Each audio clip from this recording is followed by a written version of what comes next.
ವೇದದಲ್ಲಿ ಆಪಾತತಃ ಕಾಣುವಂತಹ ಆ ಫಲದ ಕಾಮನೆಯಿಂದ ಹೋಮ ಹವನಾದಿಗಳನ್ನು ಮಾಡಿ ಪೂತಪಾಪ ಯಜ್ಞೈರಿಶ್ವ ಸ್ವರ್ಗತಿಂ ಪ್ರಾರ್ಥಯಂತೆ, ಸ್ವರ್ಗಾದಿಗಳನ್ನು ಪ್ರಾರ್ಥನೆ ಮಾಡ್ಕೊಳ್ತಾರೆ. ಹಾಗೆಲ್ಲ ಮಾಡಬೇಡಿ ಅಂತಾನೆ. ವಿಶೇಷ ಜ್ಞಾನ ಇದು. ಹೋಮ ಮಾಡಿ ಅದು ಬೇಕು ಇದು ಬೇಕು ಕೇಳಬೇಡಿ. ಕೇಳಿದ್ರೆ ತೇ ಪುಣ್ಯಮಾಸಾದ್ಯ ಸುರೇಂದ್ರ ಲೋಕ ಮಶ್ನಂದಿ ದಿವ್ಯಾನ್ ದಿವಿಭೋಗ ಭಾಗ್ಯಾನ್ ದೇವಭೋಗಾನ್. ಅವರಿಗೆ ದೇವರು ಕೊಡಲ್ಲ ಅನ್ನಲ್ಲ. ಯಜ್ಞವನ್ನು ಮಾಡಿದವರಿಗೆ ಯಜ್ಞದ ಪುಣ್ಯ ಫಲ ಬರುತ್ತೆ, ಮೇಲಿನ ಲೋಕಕ್ಕೆ ಹೋಗ್ತಾರೆ, ದೇವತೆಗಳಿಗೆ ಯೋಗ್ಯವಾದ ಭೋಗ ಭಾಗ್ಯವನ್ನು ಅನುಭವಿಸ್ತಾರೆ. ಆದರೆ ಅದು ಪರ್ಮನೆಂಟ್ ಅಲ್ಲ. ಮತ್ತು ತೇ ತಂಬುಕ್ತ ಸ್ವರ್ಗಲೋಕಂ ವಿಶಾಲಂ ಕ್ಷೀಣೇ ಪುಣ್ಯೇ ಮರ್ತ್ಯಲೋಕಂ ವಿಶಂತಿ. ಅದೇನೆಂದರೆ ಅಲ್ಲಿ ದುಡ್ಡು ಮಾಡೋ ಹಾಗಿಲ್ಲ ರೀ, ಧನ ಅಲ್ಲ, ಸಾಧನ ಅಲ್ಲಿಲ್ಲ. ನೀವೇನಿದ್ರು ದುಡ್ಡು ಮಾಡೋದು ಈ ಊರಿನಲ್ಲಿ ಮಾಡೋದು ಎಲ್ಲೋ ಹೋಗಿ ಎಂಜಾಯ್ ಮಾಡ್ತೀರಿ, ಅಲ್ಲಿ ದುಡ್ಡು ಮಾಡಲಿಕ್ಕಿಲ್ಲ. ಹಾಗಾದರೆ ಸ್ವರ್ಗಾದಿ ಲೋಕಗಳು ಭೋಗಕ್ಕೆ ಕಾರಣವಾದ ಲೋಕಗಳು. ಈ ಭೂಲೋಕದಲ್ಲಿ ನೀವೇನು ಪುಣ್ಯ ಮಾಡಿದಿರಿ ಇದಿರೋವರೆಗೂ ಕೂಡ ಅಲ್ಲಿ ನಡೆಯುತ್ತೆ. ನಿಮ್ಮ ಫೋನಲ್ಲಿ ಕರೆನ್ಸಿ ಇರೋವರೆಗೂ ನಡೀತಿರುತ್ತೆ. ಇಲ್ಲದೇ ಇದ್ರೆ ಅದು ಆಗಾಗ ಹೇಳ್ತಿರುತ್ತಲ್ಲ, ಬೇಗ ರೀಚಾರ್ಜ್ ಮಾಡಿ ಬೇಗ ರೀಚಾರ್ಜ್ ಮಾಡಿ. ಸ್ವರ್ಗಕ್ಕೆ ಹೋಗಿದ್ದ ದಿನದಿಂದಲೇ ಶುರು ಮಾಡ್ತಾರಂತೆ. ನಿಮಗೆ 365 ದಿನ ಇಲ್ಲಿಗೆ ಫ್ರೀ ಕೊಟ್ಟಿದ್ದೀವಿ, ದಿನ ಉಳಿದಿದೆ, ಇನ್ನೆರಡು ದಿನ ಉಳಿದಿದೆ ಅಂತ. ಅದ್ಯಾಕಂದರೆ ದೇವಲೋಕದಲ್ಲಿ ನಮ್ಮದು ಪುಣ್ಯ ಕಡಿಮೆ ಆಗ್ತಾ ಆಗ್ತಾ ಆಗ್ತಾ ಮೈಯಿಂದ ಸ್ಮೆಲ್ ಬರಲಿಕ್ಕೆ ಶುರುವಾಗುತ್ತೆ.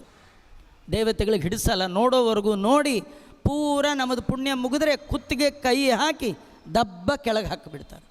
ಕ್ಷೀಣೇ ಪುಣ್ಯೇ ಮರ್ತ್ಯಲೋಕಂ ವಿಶಂತಿ. ಮತ್ತೆ ಭೂಲೋಕಕ್ಕೆ ಹಿಂದೆ ಹೇಳಿದರು ಕೃಷ್ಣ, 14 ಲೋಕಗಳು ಆವೃತ್ತಿ ಸಹಿತವಾದ ಲೋಕಗಳು. ಇಲ್ಲಿಂದ ಆರಂಭ ಮಾಡಿ 7 ಲೋಕ, ಇಲ್ಲಿಂದ ಕೆಳಗಿನ 7 ಲೋಕ: ಭೂಲೋಕ, ಭುವರ್ಲೋಕ, ಮಹರ್ಲೋಕ, ಜನೋಲೋಕ, ತಪೋಲೋಕ, ಸತ್ಯಲೋಕ. ಆವರ್ತನ ಉಂಟು. ಅತಲ ವಿತಲ ಸುತಲ ತಲಾತಲ ಮಹಾತಲ ಪಾತಾಳ. ಎಲ್ಲಿ ಹೋದರೂ ಮತ್ತಿಲ್ಲೇ ಬರಬೇಕು. ಅನಾವೃತ್ತಿ ಲೋಕ ಅಂದರೆ ಅದು ನನ್ನ ಮನೆ ಮಾತ್ರ. ಏವಂ ತ್ರೈಧರ್ಮ ಗತಾಗತಂ ಕಾಮ ಕಾಮಾಲ ಬಂತೆ. ಈ ತ್ರೈವಿದ್ಯ ತ್ರೈಧರ್ಮ, ಧರ್ಮಾರ್ಥ ಕಾಮಗಳ ಬಯಕೆಯಿಂದ ಯಜ್ಞ ಯಾಗಾದಿಗಳನ್ನು ಮಾಡಿ ಉತ್ತಮಬಾರ್ದು ಅಂತ ತಿಳ್ಕೊಳ್ಳೋದು ಗುಖ್ಯ, ಸೀಕ್ರೆಟ್. ಇದು ಎಲ್ಲರಿಗೆ ಹೇಳಲಿಕ್ಕೆ ಹೋಗಲ್ಲ ಅಂತಾನೆ. ಸತ್ಯನಾರಾಯಣ ಪೂಜೆ ಮಾಡೋರು ಮಾಡಲಿ, ಏನೇನು ನೀವು ಮಾಡ್ತಿರೋ ಪ್ರಾರ್ಥನೆ ಮಾಡ್ಕೊಳ್ಳೋದು ನೋಡಿ. ನಿಮ್ಮ ಸಂಕಲ್ಪ ದೊಡ್ಡದಾದಷ್ಟೂ ಪ್ರಾಬ್ಲಮ್ ಜಾಸ್ತಿ. ಆ ಸಂಕಲ್ಪೊಳಗೆ ಧರ್ಮ ಅರ್ಥ ಕಾಮ ಮೋಕ್ಷ ಚತುರ್ವಿಧ ಫಲಪುರುಷಾರ್ಥ ಸಿದ್ಧಾರ್ಥಂ ಅದೇನೇನು 15 ರೂಪಾಯಿ ಪಂಚಾಮೃತ ಕೊಟ್ಟು ಮೋಕ್ಷ ಸಿದ್ಧಾರ್ಥಂ ಅಂತಾರೆ. 15 ರೂಪಾಯಿ ಮೋಕ್ಷ ಸಿಗೋದಾಗಿದ್ರೇನ್ರಿ, ನಾವೊಂದು ಸುಮಾರು ತೊಗೊಂಡು ದಾನನೇ ಮಾಡಿಬಿಡ್ಬೋದಿತ್ತು. ಹಾಗೆಲ್ಲ ಏನೂ ಸಿಗಲ್ಲ. ಏನೂ ಹೇಳಬೇಡಿ, ಸುಮ್ಮನೆ ಭಗವಂತ ನೀನು ಪ್ರೀತನಾಗು ಅಷ್ಟೇ. ಕೃಷ್ಣ ಹೇಳ್ತಾನೆ, ನಿಮ್ಗೊಂದು ಸೀಕ್ರೆಟ್ ಹೇಳ್ತೀನಿ ಕೇಳಿ, ನನ್ನ ಅನುಗ್ರಹ ಆಗಬೇಕಾ? ಅನನ್ಯಾಶ್ಚಿಂತಯಂತೋ ಮಾ ಯೇ ಜನ ಪರ್ಯುಪಾಸತೆ ತೇಷಾಂ ನಿತ್ಯಾಭಿಯುಕ್ತಾನಾಂ ಯೋಗಕ್ಷೇಮಂ ವಹಾಮ್ಯಹಂ. ಈ ಯೋಗಕ್ಷೇಮಂ ವಹಾಮ್ಯಂ ತುಂಬ ಜನ LIC ಅವ್ರದ್ದು ಅಂದ್ಕೊಂಡ್ಬಿಟ್ಟಿದ್ದಾರೆ. ಇದು ಭಗವದ್ಗೀತೆ ಶ್ಲೋಕ ರೀ. ಅವ್ರು ತೊಗೊಂಡ್ಬಿಟ್ರು ಯೋಗಕ್ಷೇಮ. ನಿಜವಾಗಿ ಅವ್ರು ಇದ್ದಾಗ ಕೊಡಲ್ಲ, ಹೋದಾಗ ಕೊಡ್ತಾರೆ ಅವರು.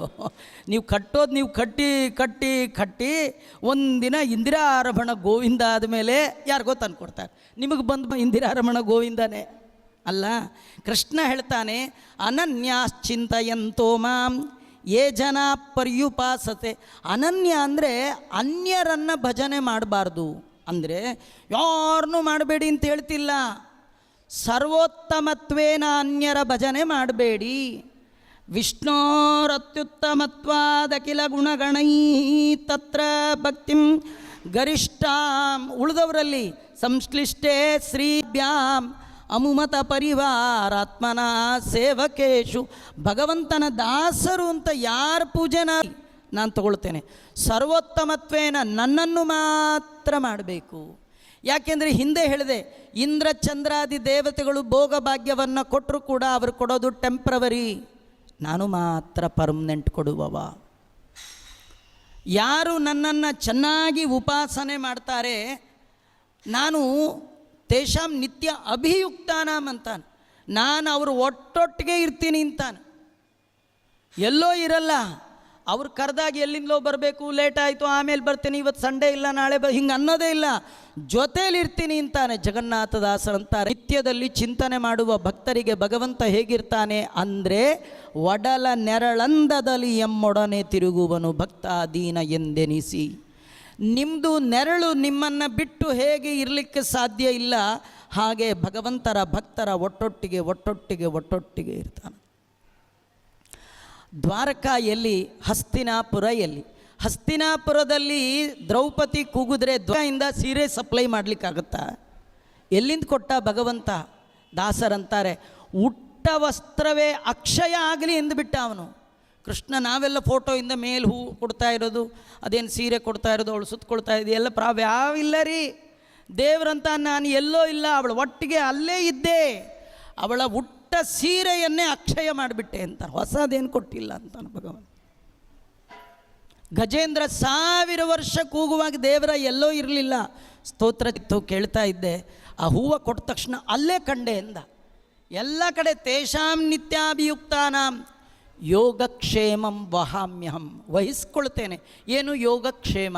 ಜಗದ್ಗುರು ಮಧ್ವಾಚಾರ್ಯರು ಅಭೂತಪೂರ್ವವಾದ ಅರ್ಥವನ್ನು ಯೋಗಕ್ಷೇಮ ಶಬ್ದಕ್ಕೆ ಬರೀತಾರೆ. ಯೋಗ ಅಪ್ರಾಪ್ತಸ್ಯ ಪ್ರಾಪ್ತಿ ಯೋಗ, ಪ್ರಾಪ್ತಸ್ಯ ಪರಿರಕ್ಷಣಂ ಕ್ಷೇಮ. ಇದನ್ನೇ ಜಗನ್ನಾಥದಾಸರು ಹೇಳುವಾಗ ಇದೇ ವರ್ಡು, ಕೊಟ್ಟು ಕಾವನು ಸಕಲೇಷ್ಟಗಳ.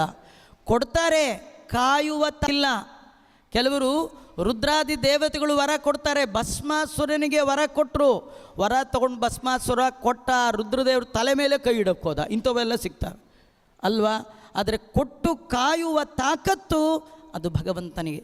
ಯಾವುದು ನಮ್ಮ ಜೀವನದಲ್ಲಿ ಬರಲ್ಲ ಅಂತ ಅಂದ್ಕೊಂಡಿರ್ತೀವಿ, ಅದು ಯೋಗ, ಭಗವಂತ ಕೊಡಿಸ್ತಾನೆ.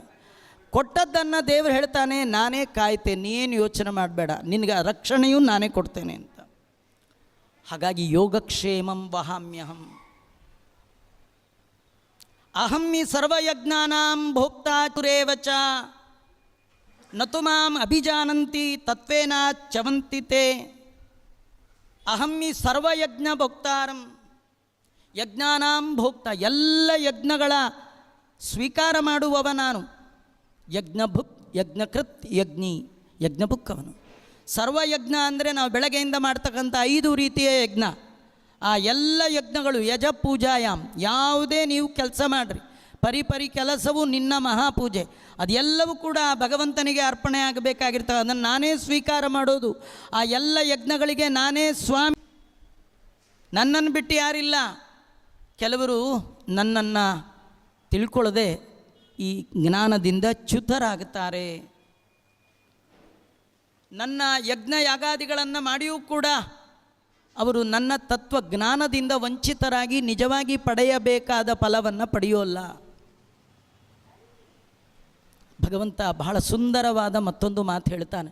ಇದೆಲ್ಲ ಕೇಳುವಾಗ ನಮಗೊಮ್ಮೊಮ್ಮೆ ಅನಿಸುತ್ತೆ, ಆಚಾರ್ಯ ನೀವು ಹೇಳೋದೆಲ್ಲ ಕೇಳ್ತಾ ಇದ್ರೆ ಅದು ಪಡೆಯೋದು, ದೇವರನ್ನ ಒಲಿಸ್ಕೊಳ್ಳೋದು, ಅವನ ಜ್ಞಾನವನ್ನು ಸಿದ್ಧಿ ಮಾಡ್ಕೊಳ್ಳೋದು, ದೇವರನ್ನು ಸಿದ್ಧಿ ಮಾಡ್ಕೊಳ್ಳೋದು, ಹೃದಯದ ಒಳಗೆ ದೇವರನ್ನು ಕಾಣೋದು ಅಷ್ಟು ಸುಲಭ ಅಲ್ಲ ಅನಿಸುತ್ತೆ. ಸಾಧ್ಯ ಇಲ್ಲನೋ ಅದೆಲ್ಲ ನಮಗೆ ಸಾಧ್ಯ ಇಲ್ಲ ಬಿಡಿ, ಹಂಗೆ ಅನ್ಬೇಡಿ. ದೇವರು ಸುಲಭ. ಪತ್ರಂ ಪುಷ್ಪಂ ಫಲಂ ತೋಯಂ ಯೋ ಮೇ ಭಕ್ತ್ಯಾ ಪ್ರಯಚ್ಛತಿ ತದಹಂ ಭಕ್ತ್ಯಪಹೃತಂ ಅಶ್ನಾಮಿ ಪ್ರಯತಾತ್ಮನಃ. ಬಹಳ ಇಡೀ ಭಗವದ್ಗೀತೆಯ ಸಾರ ಮರೆಯದೆ ನೆನಪಾದ ಕಥೆ. ಕೃಷ್ಣ ಅಂತಾನೆ, ಪತ್ರಂ ಪುಷ್ಪಂ ಫಲಂ ತೋಯಂ ಯೋ ಮೇ ಭಕ್ತ್ಯಾ ಪ್ರಯಚ್ಛತಿ. ದೇವರು ತುಂಬ ಸುಲಭ. ಕಥೆ ಏನು ಗೊತ್ತಾ? ಈ ದೇವರನ್ನ ಬಿಟ್ಟು ಇನ್ಯಾವ ದೇವರ ಹತ್ರ ಹೋದರೂ ಯಾವ ದೇವರು ಇವನಟ್ಟು ಸುಲಭ ಇಲ್ಲ. ಯಾಕಾಚಾರೆ, ನೀವು ಗಣಪತಿ ಹತ್ರ ಹೋಗಿ ಭಾರಿ ಪರ್ಟಿಕ್ಯುಲರ್, ಅವನು 21 ನಮಸ್ಕಾರ ಮಾಡು ಅಂತಾನೆ, ಕಿವಿ ಹಿಡ್ಕೊ ಹಂಗೆ ಊಟ ಬೈಸ್ಬಿಡಿ ಅಂತಾನೆ, ಆಮೇಲೆ ಕಡ್ಬಿಡು ಅಂತಾನೆ, ಗರ್ಕೆ ತೊಗೊಂಡು ಬಾ ಅಂತಾನೆ. ಇನ್ನು ಲಕ್ಷ್ಮೀ ಹತ್ರ ಹೋದ್ರಂತೂ ಮುಗಿದೇ ಹೋಯಿತು. ಅವಳು ಹೋಳಿಗೆ ಮಾಡು ಅಂತಾಳೆ, ಆಂಬಡೆ ಮಾಡು, ಕೇದಕ್ಕೆ ಹೂ ತೊಗೊಂಡು ಬಾ ಅಂತೆ, ಮಹಾಲಕ್ಷ್ಮಿಯನ್ನು ಮುತ್ತೈದನ ಕರಿ, ಸೀರೆ ಪಂಚ ಕೊಡು ಅಂತ ಭಾರಿ ಪರ್ಟಿಕ್ಯುಲರ್. ನಾಗಪ್ಪ ಆದರೆ ಮಡಿಲ್ ಬಾ ಅಂತಾನೆ, ಹಾಲು ಹುಯ್ಯಿ ಅದು ತೊಗೊಂಡು ಬಾ. ಎಲ್ಲ ದೇವತೆಗಳು ಕೇಳೋದು ಜಾಸ್ತಿ, ಕೊಡೋ ಫಲ ಕಡಿಮೆ. ಕೇಳೋದು ಜಾಸ್ತಿ, ಪರ್ಟಿಕ್ಯುಲರ್. ಅವರೆಲ್ಲ ಚೂರು ಹೆಚ್ಚು ಕಮ್ಮಿ ಮಾಡಿದ್ರು ಸಿಟ್ಟು ಅವ್ರಿಗೆ 2 ಥರ ಸಿಟ್ಟು.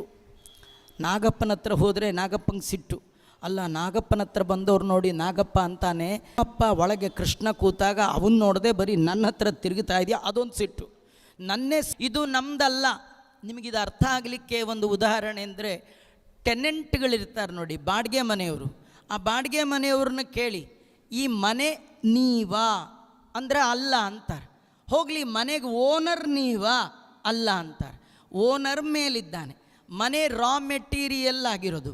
ಹಾಗೆ ಜೀವ ವಾಸ ಮಾಡುವ ದೇಹ ಅನ್ನುವ ಮನೆ ಗೇಹ, ಇದು ಪೃಥ್ವಿ, ಅಪ್, ತೇಜಸ್, ವಾಯು, ಆಕಾಶ, ಪಂಚ ಏನು ಭೂತಗಳಿದೆ ಇವುಗಳ ಮಿಶ್ರಣದಿಂದ ಆದದ್ದು.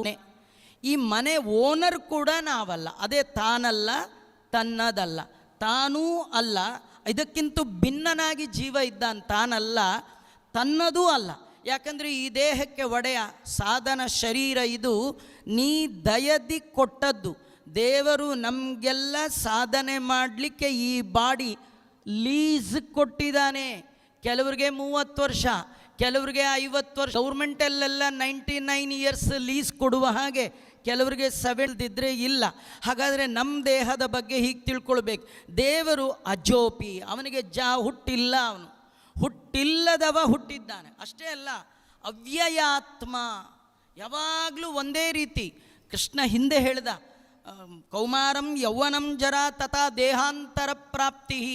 ಈ ಜೀವರಿಗಾದರೆ ಮೇಲೆ ಬರುವ ದೇಹ ಜೀವ ಇರುವಾಗಲೇ, ಅವನ ಅನುಭವಕ್ಕೆ ಬರುವಾಗಲೇ ಅವನಿಗೆ ಬಾಲ್ಯ, ಯೌವನ, ಕೌಮಾರ್ಯ ಎಲ್ಲ ಬೇರೆ ಬೇರೆ ಚೇಂಜ್ ಆಗ್ತಾ ಇರುತ್ತೆ. ನಾವು ಒಂದಿನ ಇದ್ದಾಗಲ್ಲ, ಒಂದು ಸೆಕೆಂಡ್ ಇದ್ದಾಗ ಇನ್ನೊಂದು ಸೆಕೆಂಡ್ ಇಲ್ಲ. ಪ್ರತಿ ಕ್ಷಣದಲ್ಲಿ ನಮ್ಮ ದೇಹದ ಒಳಗೆ ಸುಕ್ಕು ಕಟ್ತಾ ಇದೆ. ಮೈಯಲ್ಲಿ ಅಲ್ಲಿ ಗೊತ್ತಾಗಲ್ಲ. ಒಂದಿನ ಡೈಲಿ ತಲೆ ಬಾಚಿಕೊಳ್ಳುವವ ಒಂದಿನ ತನ್ನ ತಲೆ ಒಳಗೆ ಬ್ಲಾಕ್ ಹೇರ್ ಮಧ್ಯ ವೈಟ್ ಹೇರ್ ನೋಡಿ ಗಾಬರಿ ಆಗ್ತಾನೆ. ಅದು ಇವತ್ತಾಗಿದ್ದಲ್ಲ, ಯಾವತ್ತೂ ಆಗಿದ್ದು, ನಿಮಗೆ ಇವತ್ತು ಕಂಡದ್ದು. ಯಾವಾಗಲೂ ಚೇಂಜ್ ಆಗ್ತಾ ಇದೆ. ಆದರೆ ಭಗವಂತನಿಗೆ ಆ ರೀತಿ ಸಣ್ಣವ ದೊಡ್ಡವ ಹಾಗೆ ಬೆಳೆದ ಹೀಗೆಲ್ಲ ಇಲ್ಲ ಅಂತ ತಿಳಿಸ್ತಾ ಇದ್ದಾರೆ. ಅವ್ಯಯಾತ್ಮ ಅಷ್ಟೇ ಅಲ್ಲ, ಭೂತಾನಾಂ ಈಪಿಸನ್, ಎಲ್ಲ ಪ್ರಾಣಿ ಪ್ರಪಂಚಕ್ಕೆ ಒಡೆಯ ನಾನು ಸ್ವಾಮಿ. ನನಗೆ ಯಾವುದೇ ವಿಧವಾದ ಹುಟ್ಟಾಗಲಿ ಯಾವುದು ಕರ್ಮವಾಗಲಿ ಯಾವುದೂ ಇಲ್ಲ. ಪ್ರಕೃತಿಂ ಸ್ವಾಂ ಅಧಿಷ್ಠಾಯ, ವಸುದೇವ ಮತ್ತು ದಶರಥ ಇಂತಹ ಪ್ರಾಕೃತ ದೇಹಗಳನ್ನು ಅಧಿಷ್ಠಾನ ಮಾಡಿ ನಾನು ಆತ್ಮಮಾಯೆಯ ಸಂಭವಾಮಿ. ಇದು ಬಹಳ ಮುಖ್ಯವಾದದ್ದು. ಭಗವಂತ ಅವತಾರ ಮಾಡಲಿಕ್ಕೆ ಯಾರ ಇಚ್ಛೆ ಕಾರಣ ಅಲ್ಲ, ಅವನು ಸ್ವತಂತ್ರವಾಗಿ ಅವನೇ ಬರ್ತಾನೆ, ತನ್ನ ಇಚ್ಛೆಯಿಂದ ಬರ್ತಾನೆ. ನಮಗಂದರೆ ನಮ್ಮ ಇಚ್ಛೆ ಇಲ್ಲ ರೀ. ದೇವರು ಕಳಿಸಿದಾಗ ಬರಬೇಕು, ಕರೆದಾಗ ಜಾಗ ಖಾಲಿ ಮಾಡಿ ಹೋಗ್ತಾ ಇರಬೇಕು. ಜೈಲಲ್ಲಿ ಇಬ್ಬರು ಇರ್ತಾರೆ. ಜೈಲಲ್ಲಿ ಒಬ್ಬ ಕಳ್ಳ, ಒಬ್ಬ ಜೈಲರ್. ಜೈಲರು ಸ್ವತಂತ್ರ, ಯಾವಾಗ ಬೇಕಾದ್ರೂ ಒಳಗೆ ಹೋಗ್ಬೋದು, ಯಾವಾಗ ಬೇಕಾದ್ರೂ ಹೊರಗೆ ಬರ್ಬೋದು. ಆದರೆ ಕಳ್ಳ ಬೇಕಂದಾಗ ಒಳಗೆ ಹೋಗಿ ಬೇಕಂದಾಗ ಬರಲಿಕ್ಕೆ ಹೇಗೆ ಸಾಧ್ಯ ಇಲ್ವೋ, ದೇಹದ ಒಳಗೆ ನಮ್ಮ ಹುಟ್ಟುಗಳು ಕಳ್ಳನಂತೆ. ದೇವರು ಕಳಿಸಿದಾಗ ಬರಬೇಕು, ಕರೆದಾಗ ಹೋಗಬೇಕು.